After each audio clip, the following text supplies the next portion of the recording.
টানা 6 দিন ধর্মঘটে সাফাই কর্মীরা। কার্যত জঞ্জালে স্তূপে মেদিনীপুর শহর। রাস্তাঘাটে ছড়িয়ে ছিটিয়ে রয়েছে আবর্জনা। বকেয়া বেতনের দাবিতে ধর্মঘটে সামিল শতাধিক সাফাই কর্মী। দুর্গন্ধে টেকা দেয় এলাকাবাসী।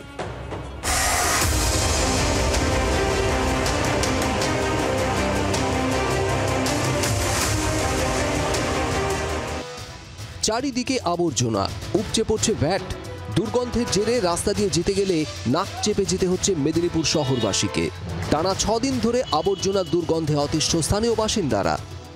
দীর্ঘদিন এই পাশ দিয়ে আমি যাতায়াত করছি, দেখছি যে এখানে সব দিনই পড়ে আছে। আর এখন নাকি শুনছি যে মিউনিসিপ্যালিটি কি ধর্মঘট চলছে, তাদের পয়সা করে কি বাকি আছে বলে শুনেছি, সেই জন্য নাকি ধর্মঘট চলছে। এমন পরিস্থিতির কারণ মেদিনীপুর পুরসভার সাফাই কর্মীদের ধর্মঘট। দুর্গাপুজোর সময় থেকে পুরসভার সাফাই কর্মীরা নিয়মিত বেতন পাচ্ছেন না বলে অভিযোগ। বকেয়া বেতনের দাবিতে লাগাতার ধর্মঘটে সামিল সাফাই কর্মীরা। আমরা কাজ বন্ধ করেছি কেন? আমাদের পৌরসভা থেকে আজকে গত মাসের পুজোর মাসের বেতনটাও দেয়নি। পুজোর মাসের বেতন দেয়নি উপলক্ষে। আবার আগে যে বেতনটা বাড়াবার কথা এসডিও থেকে করে যে সবকিছু লিখন হয়েছে সেটাও মানছে না, আর বেতন পাতানো ঠিক টাইমে দিচ্ছে না।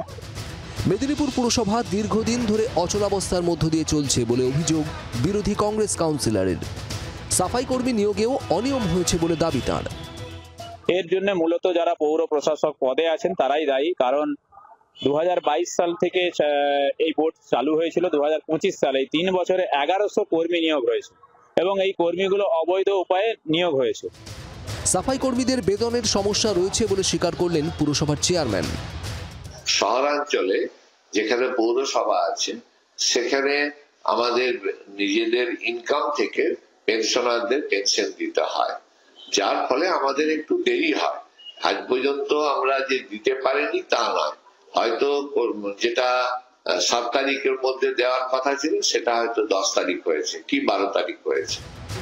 মেদিনীপুর পুরসভায় সাফাই কর্মীদের ধর্মঘট এই প্রথম নয়। দুর্গাপুজোর সময়ও একই দাবিতে ধর্মঘটে গিয়েছিলেন তারা।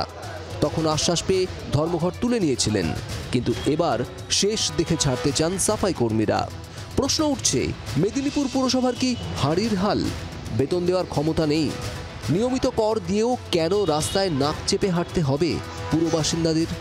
মেদিনীপুর পৌরসভার চেয়ারম্যান তিনি জানিয়েছেন আলোচনা হচ্ছে এবং আলোচনার মধ্যেই কিন্তু একটা সমাধান সূত্র বেরিয়ে আসবে এবং খুব শীঘ্রই সাফাই কর্মীরা তারা কাজে যোগ দেবেন। 24 ঘন্টার জন্য চম্পক দত্ত, পশ্চিম মেদিনীপুর। বাংলার আওয়াজ, বাঙালির আবেগ, জি 24 ঘন্টা।